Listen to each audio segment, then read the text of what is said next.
Welcome to the Summit for Wellness podcast, where we help you climb to the peak of your health. And now, here is your host, Brian Carroll.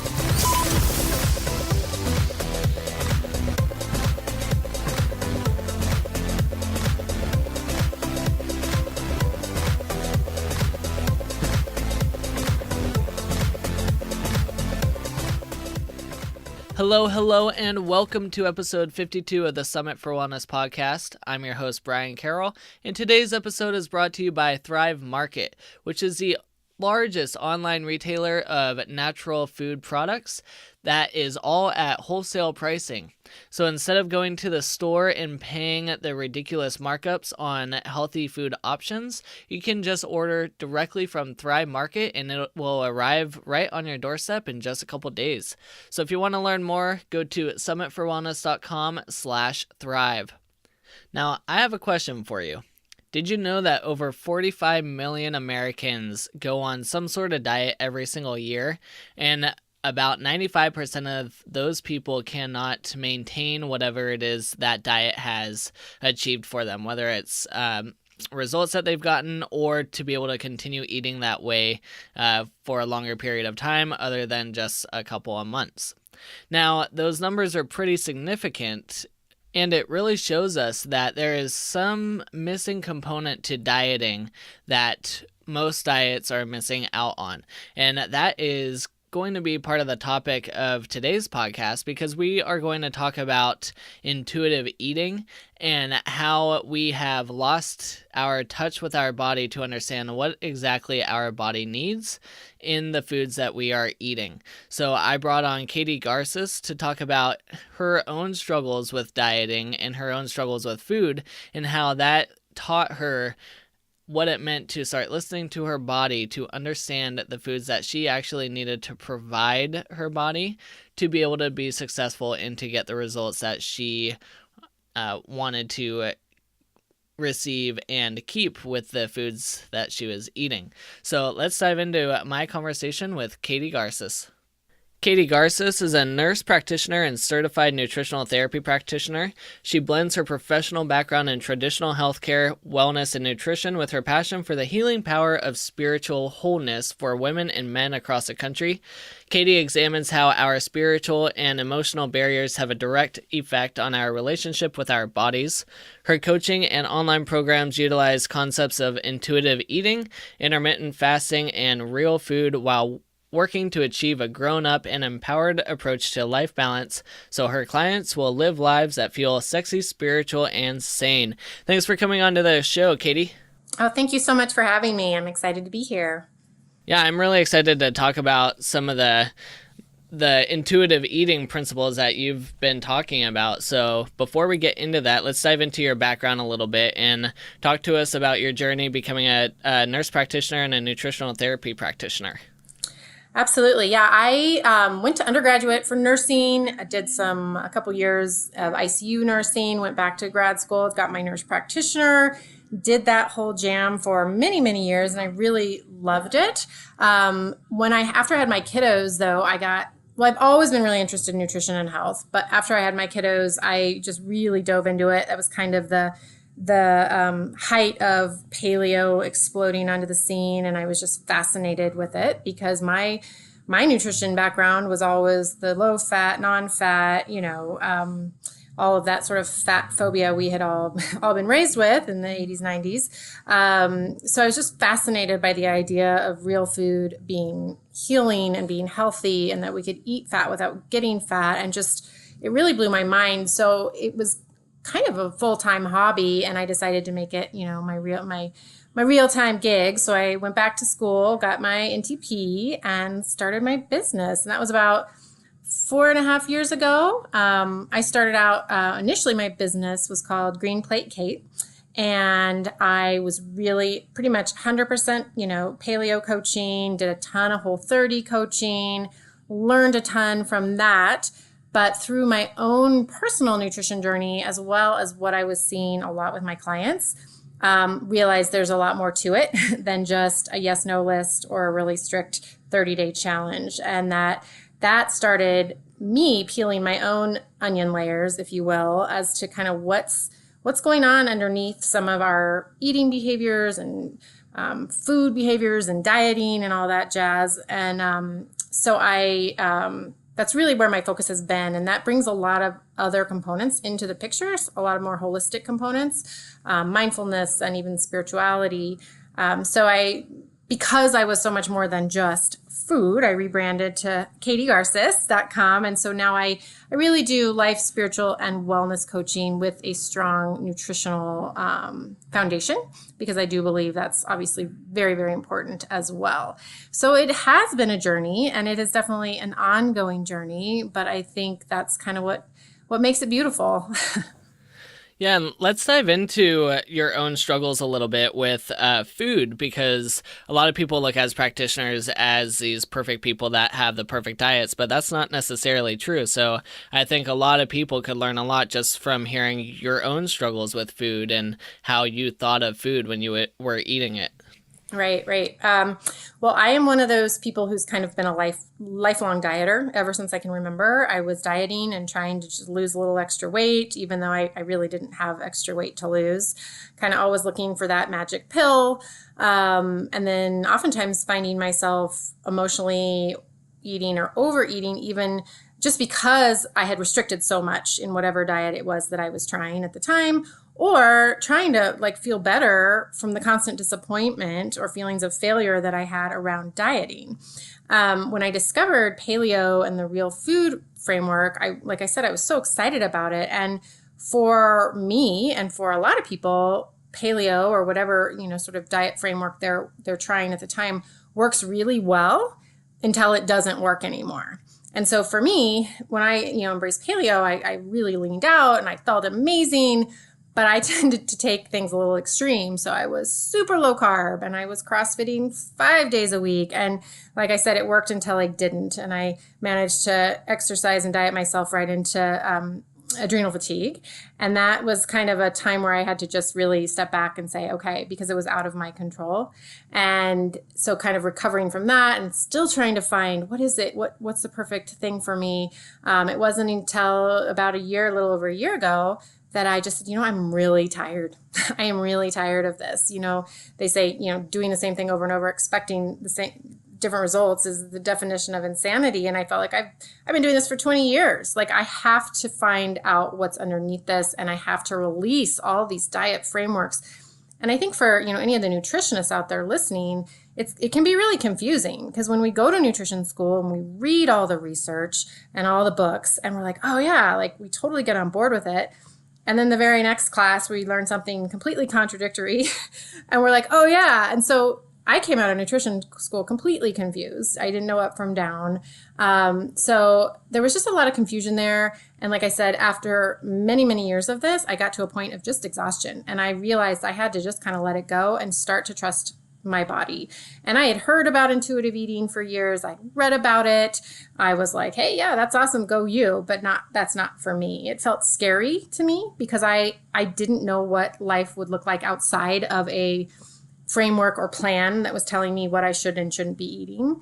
So it was really scary. And it usually is scary for people to kind of step out into that unknown, if you will. However, like I said, I was done. I was done dieting. I was done with the roller coaster.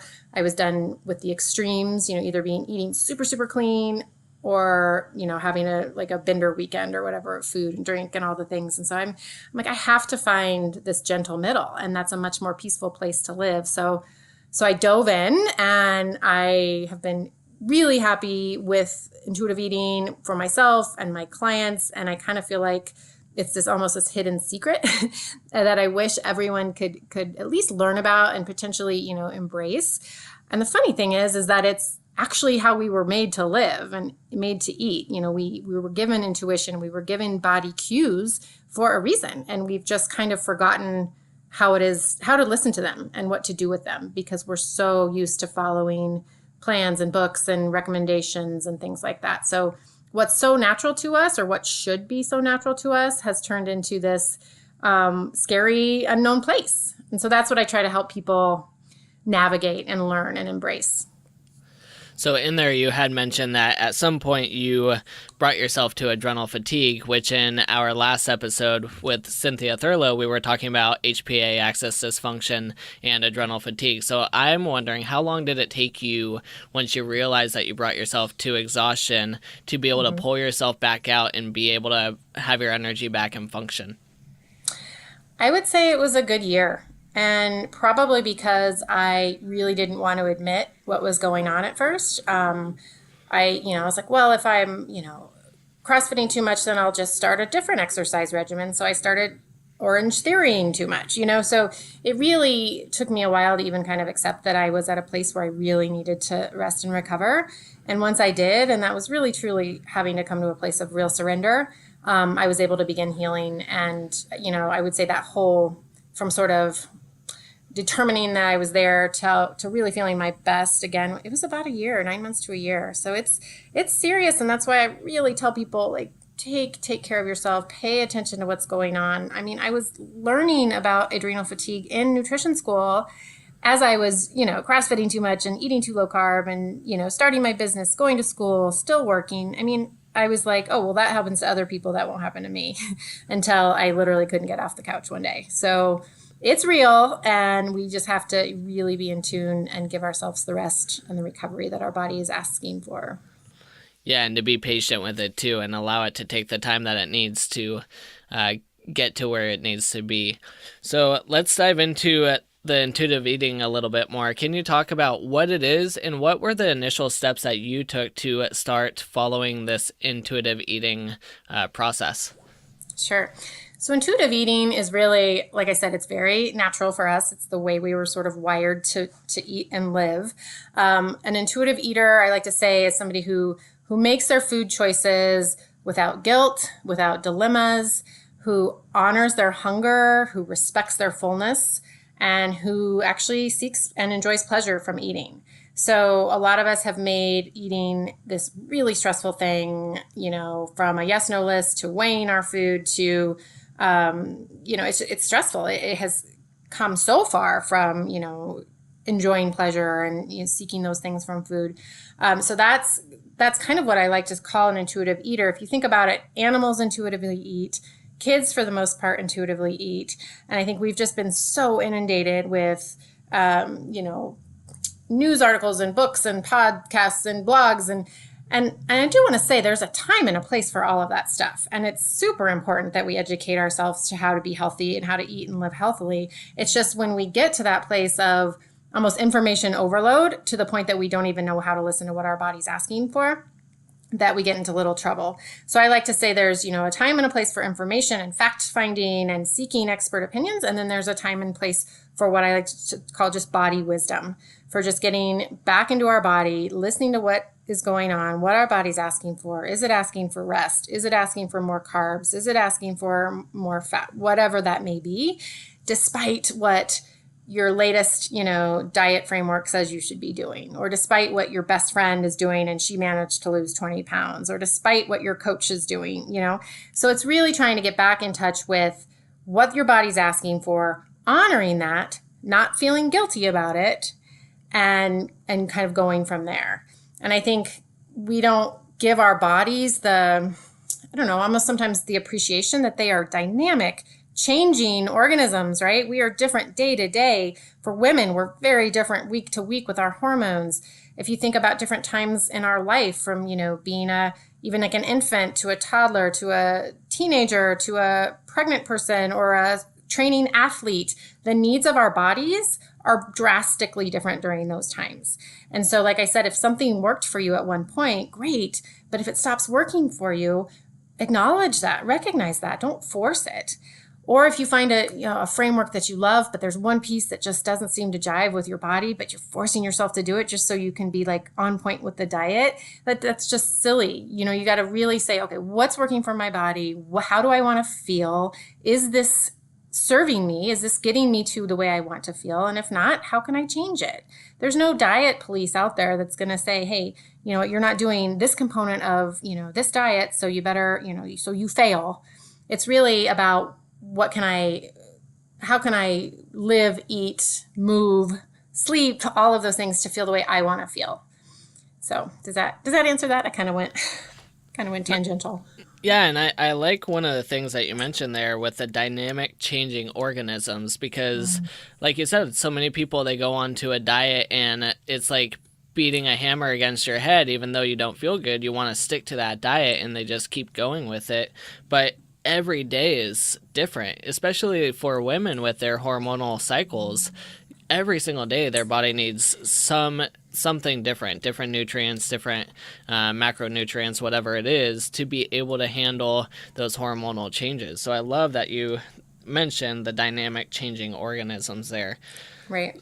So my question is, because we are so dynamic, why do you think people get so caught up in following a specific diet or following a plan or following the eat this, not that type of mindset instead of trying to learn how their body is supposed to feel and eat? Right. I think for some people, for a lot of people, and this is totally normal and natural, when we are confused or overwhelmed with information or unhappy with the state of our, body or our health, of course, we're going to latch on to something hard and fast, black and white, that says, do this and you'll get this result, right? I mean, that's, we latch onto that when we're coming from a place of uncertainty or unhappiness. So, and like I said, it's okay to do that to some extent. But there's not one person who can do one diet plan 100% perfectly 100% of the time. We're all going to respond differently. And I feel like when people quote fail, they tend to like just go off the rails, right? They're like, oh, I screwed up. I might as well just eat everything bad because I had one, I went off plan for one meal. And so I'm totally off plan, right? And then the pendulum swings. We feel worse about ourselves. We feel guilty. And sometimes we even over restrict more. We'll restrict more calories or we'll exercise more. And that's really why diets are basically proven not to work. It's like classic diet cycle of restriction leads to breaking the rules or overeating, more guilt and shame, more overcompensation and restriction. And so that's why it's just that cycle. But I feel like, especially in our society, it's what everyone does. And everyone is always looking for that next magic pill, that next magic fix. And so that's kind of why I call it the great unknown or the wild, wild west. When we step outside of those confines, it's scary. And even people are like, oh, you don't follow paleo or you don't follow everyone has, it's almost like that's how we define ourselves or identify ourselves. A lot of us, right? Like, oh, I'm a so-and-so and so it's kind of this weird place where we have to just make it our own thing and appreciate that our body is going to need different things at different times and that's okay. And so when you are working with intuitive eating and your body needs different things at different times, how do you teach someone whether it's something that they need or if it's just a craving, if you know what I mean there? Right. So there's definitely a difference between sort of like I need more carbs versus I'm just craving things, right? I'm craving carbs because it's emotional or because I got in a fight with somebody or I'm depressed or whatever it may be. And so that's definitely something I work on with my clients, is helping us. How do we differentiate that?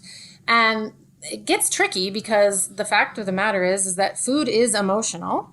And that's totally fine. Food is emotional. It's great. We use it, to celebrate. It makes us feel good. Food is emotional and that is fine. The problem comes when we begin to use food regularly to sort of fill the voids or the holes in our life. So if we're feeling lonely or if we're feeling, upset on a regular basis and filling that hole with food, then we're going to get into trouble with just overeating and eating for the wrong reasons.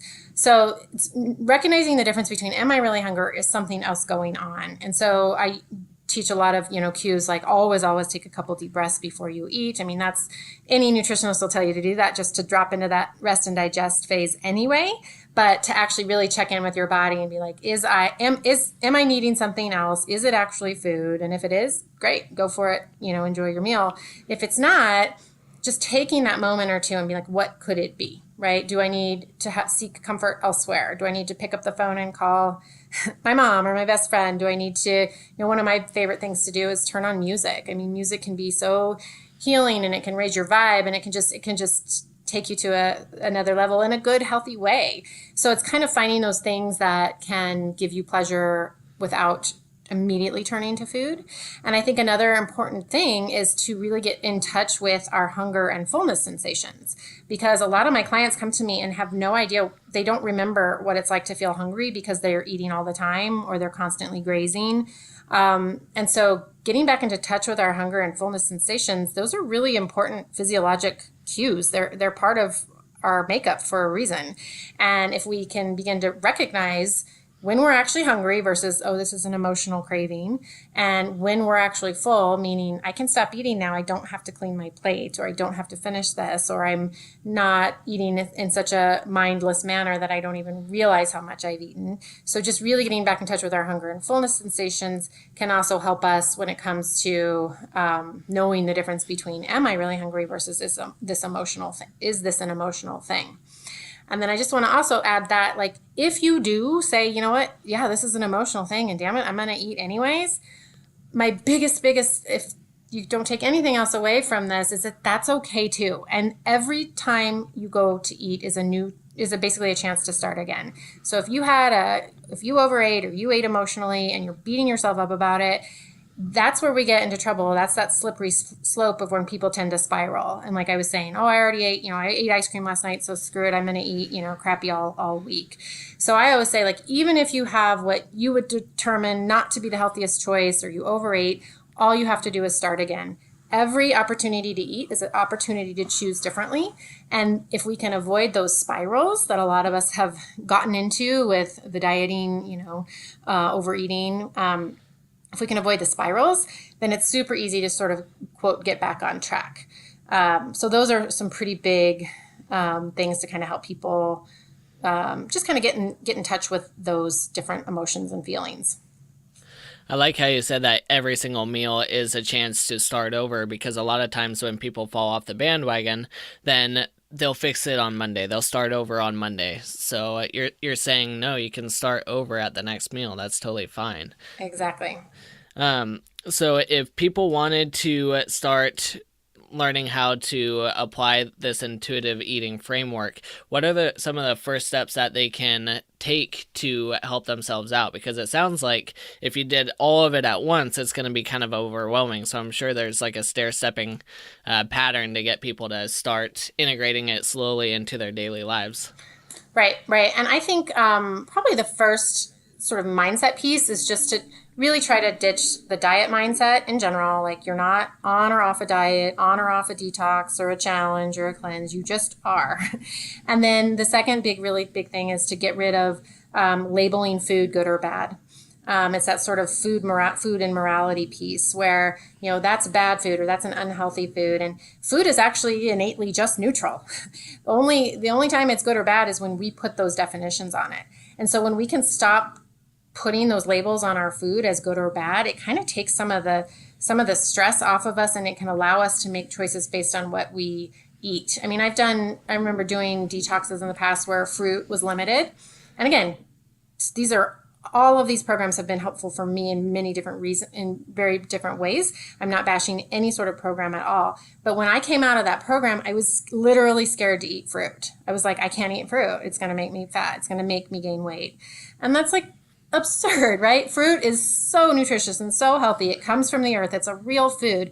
Am I saying overeat it every day? No. But if my body's craving some fresh, local, seasonal summer berries right now, I'm gonna eat them. I'm gonna indulge that craving of my body, right? So it's getting rid of that sort of food police, like that's good or bad, and just saying, okay, I'm gonna slow down, and again, just really trying to get in touch with our body and what our body's asking for.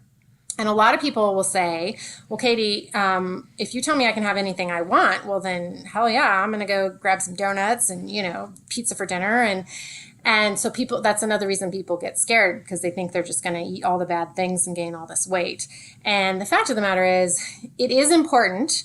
This is probably one of the most important things you can do when you are starting to eat intuitively, is really try to eat real food. Try to eat as close to the food chain as you can. It doesn't have to be perfect. But when we're eating real food, our bodies will crave real food. I always say we crave what we eat. So if we're eating a bunch of sugar, we're going to crave sugar. If we're eating a bunch of vegetables and salads, like our body continues to crave that. So if we can kind of say like, hey, let's just eat as much real food as possible, that's a really good starting place. Like ditch the processed stuff and the sugar and stuff. And it doesn't have to be super strict detox type, levels, but just say, hey, like I'm going to really focus on eating real food.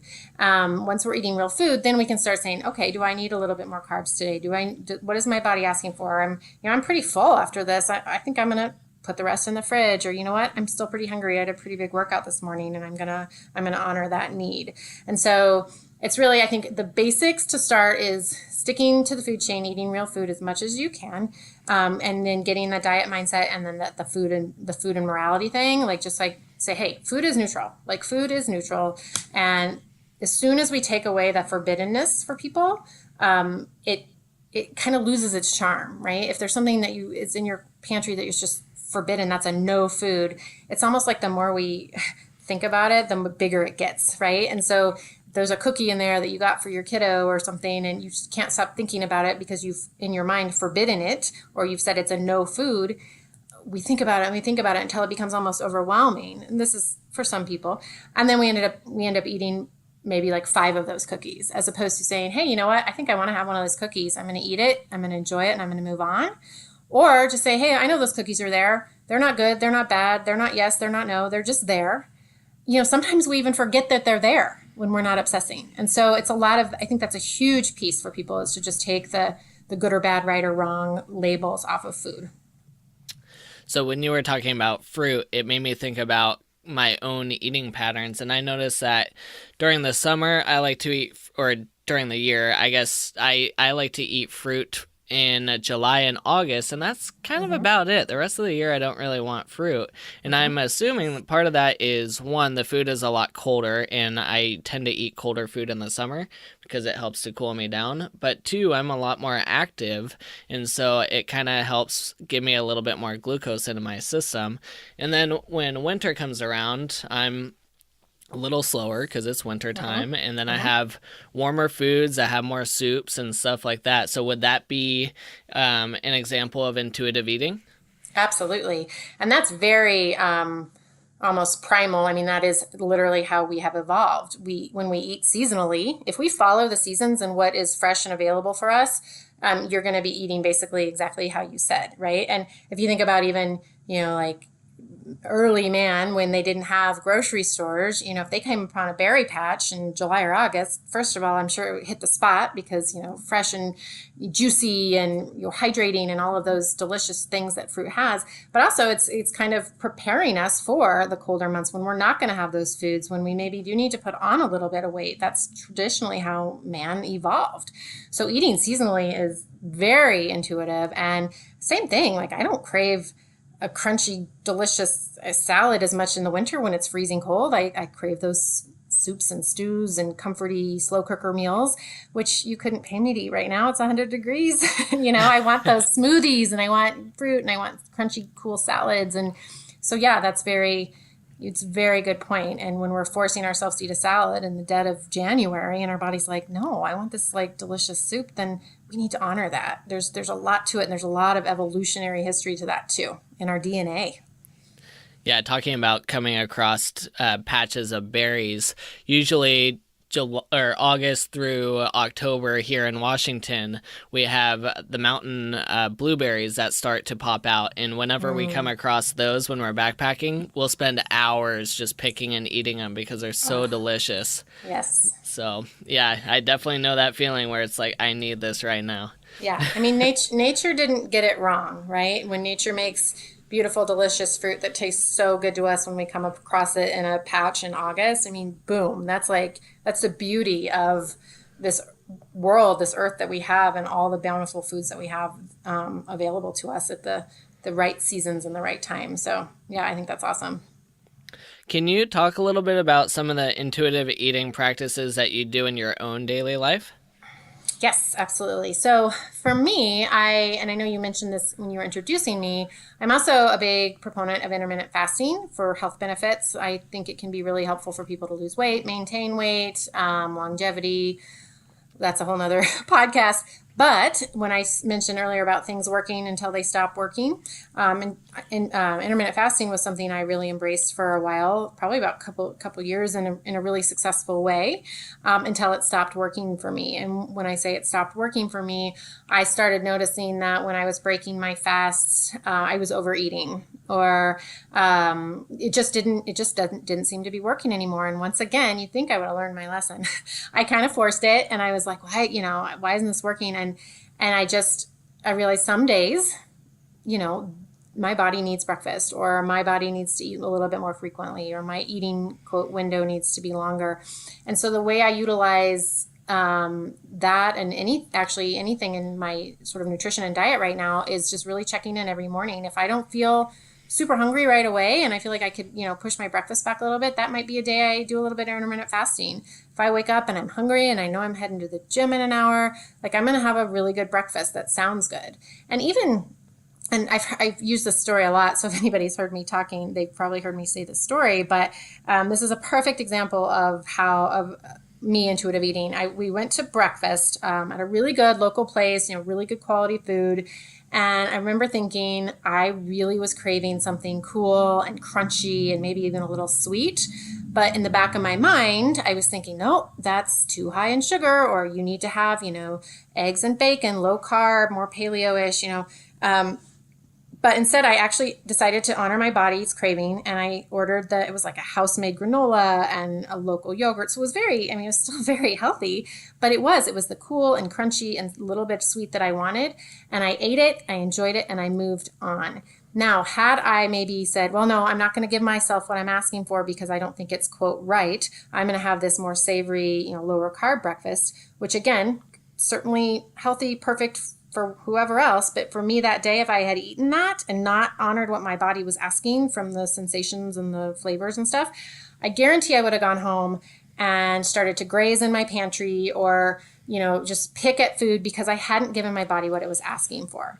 So when your body is seeking a certain food, or even we talk about seeking pleasure from food, like I gave it what it needed, what it wanted, and I was able to move on, as opposed to giving what I thought it needed and then not being satisfied and sort of grazing the whole day. So I just really try to stay in touch with what my body's asking. Some days, some breakfasts, I really want that savory, eggs and sausage and sweet potato fried up in coconut oil. It's delicious and it tastes so good to my body. It feels so good to my body. And some days I want a yogurt bowl with chia seeds and frozen berries. It just, and I'm okay with that. Whereas before I would have judged and I would have said, well, I don't know, that's dairy, or that's, too high carb, or that's that fruit thing again.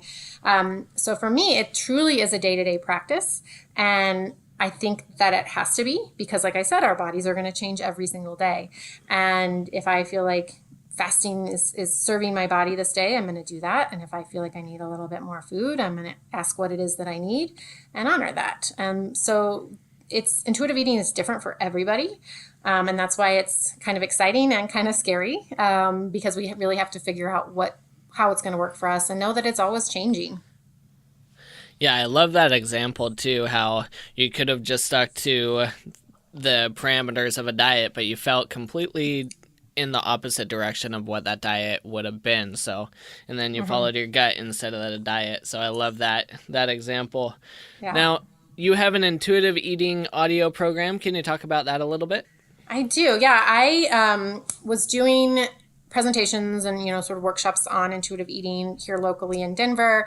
And I just wanted to be able to get this information out to sort of my greater audience, my greater clientele who isn't local. So I put together basically that presentation in an audio format.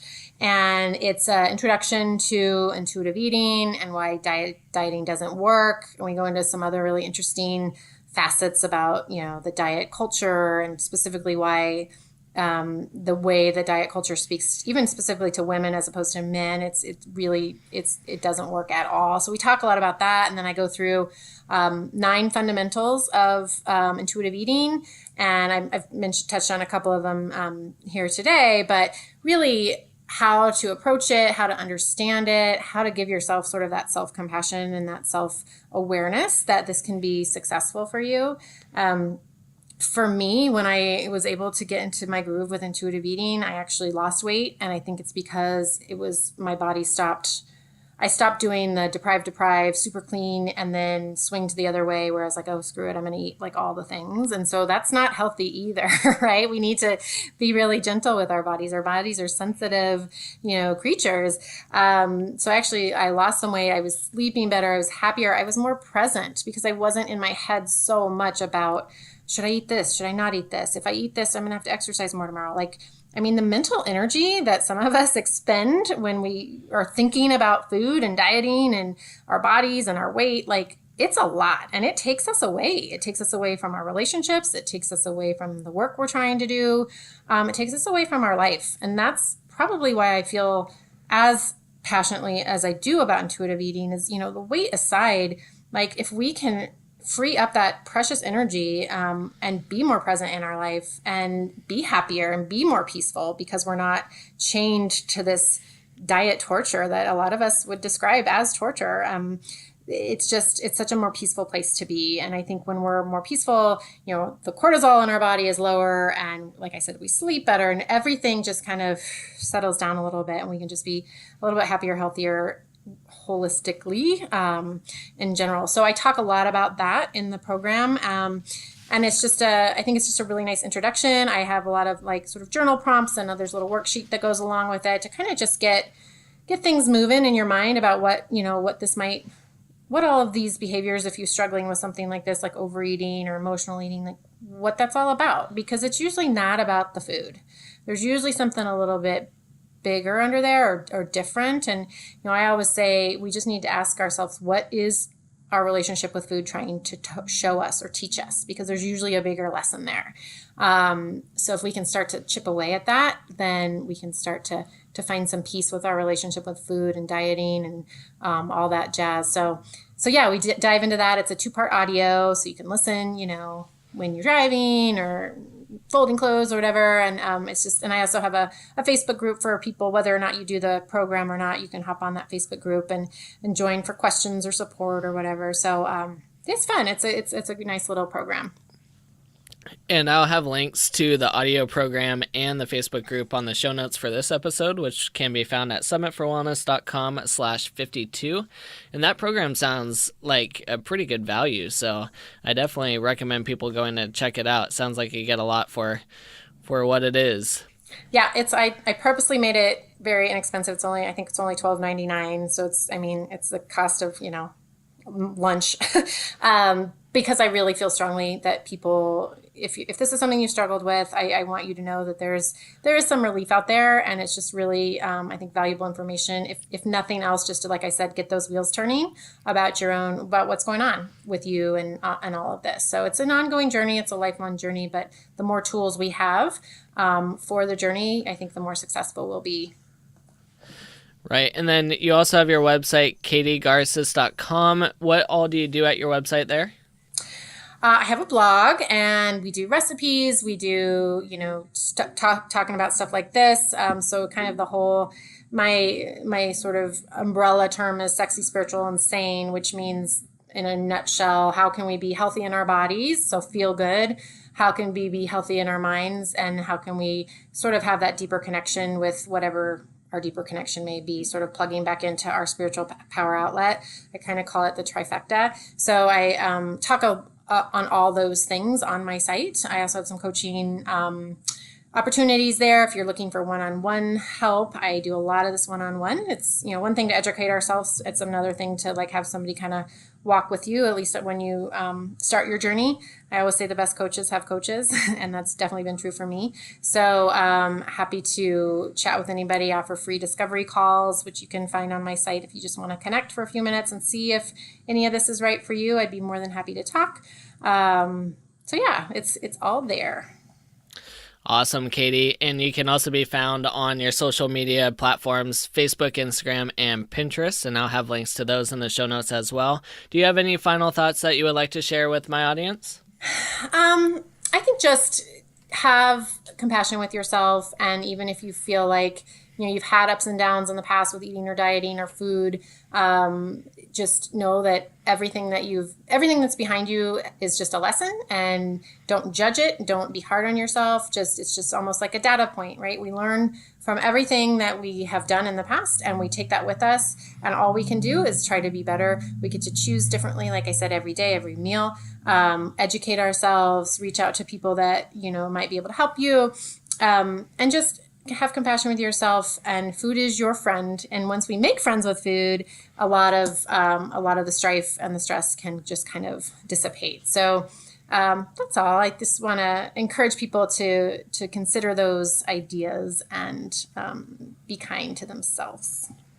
Awesome, Katie. Thank you so much for coming on and sharing all that intuitive eating processes with my audience.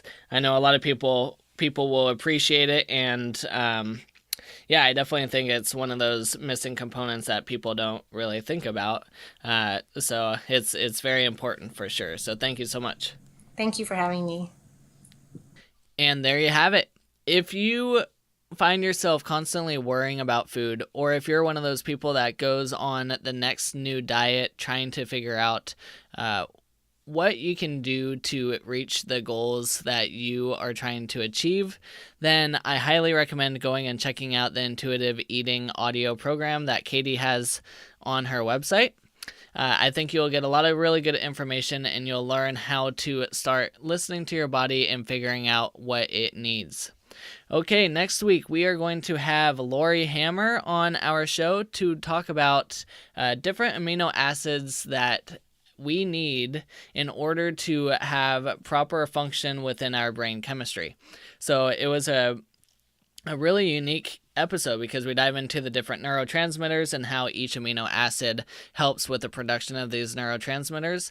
And we talk about how she is able to figure out what amino acids you need right when she is working with you. So stay tuned for that episode.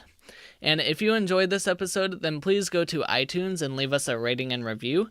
Those ratings and reviews do make a difference in getting our podcast out to more people.